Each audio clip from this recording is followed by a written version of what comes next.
This is how we, or to be more precise, Glumboi from my community fixed bugs in PCBS 2 in just one day that have been in the game since release, which by now is more than half a year, with just the help of the sheet I compiled in my PCBS 1 versus PCBS 2 video. To set the scope for this video, it's going to be a short one because I don't want to spend multiple months on creating it this time. I myself do have to say that I was quite surprised how quick and easy those fixes seem to have been, which just again goes to show how little effort seems to have been put into bug testing the game in the first place, and also with literally every update since release, which all created heaps of new bugs. So I do have to say, I'd like to know what the 3 separate entire QA or quality assurance companies have been doing that apparently worked on the game, because it's definitely not been assuring quality. Also, please don't seek out for the people working at those QA companies, as it's pretty much known in the game dev community that those companies, and definitely the average QA tester there, are heavily overworked and underpaid. They don't bear any fault for this,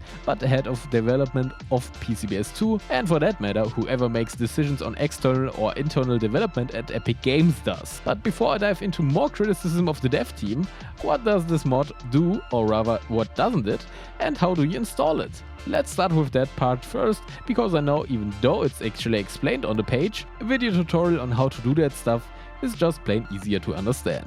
First, you need to locate the root folder of where PCBS 2 is installed on your PC. This is rather easily done by going to your library in the Epic Games Store, searching for the game, clicking on the 3 dots, then on Manage, and then you open up the install folder. You then want to go ahead and back up the Shared Assets 1 file, as well as your saves, so you don't miss any progress if something goes wrong. Then you unzip the mod that you downloaded on Nexus Mods, the link is of course in the video description below. There you'll find another Shared Assets 1 file which you need to copy and overwrite the original file with in the game. Then you're done with the install part.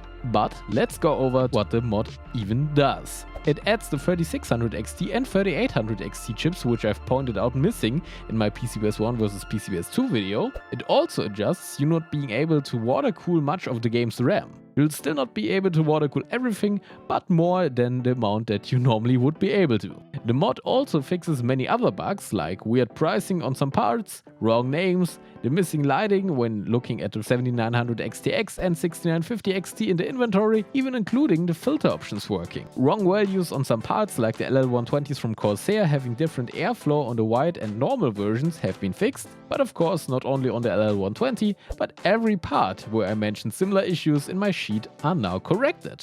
The mod also corrects wrong performance on various parts, and trust me, it's too many to list them all here in this video. Also, the missing GPU in the Parts Performance app has been addressed. What couldn't be addressed were the wrongly textured CPU blocks that are only available in the free build mode. This makes sense as the textures are not there, so they also couldn't be fixed. This can only be done by the devs now, which makes me get back to them not having fixed this for more than half a year now.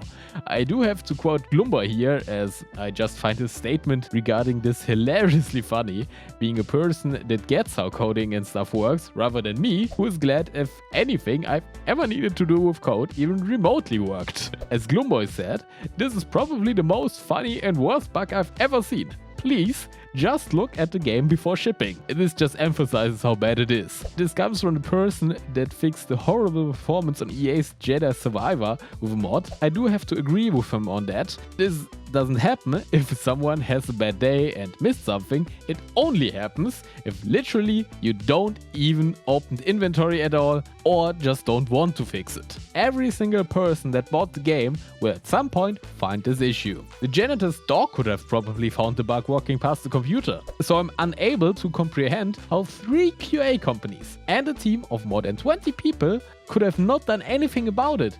But let's leave it here for today. I really don't want to be spreading that negative of an attitude all the time. Remember to leave a like and subscribe to show me you like what I do and not miss any future content. Also feel free to comment if you want to say something about Glumboi's mod, which as I already said will of course be linked down below in the video description.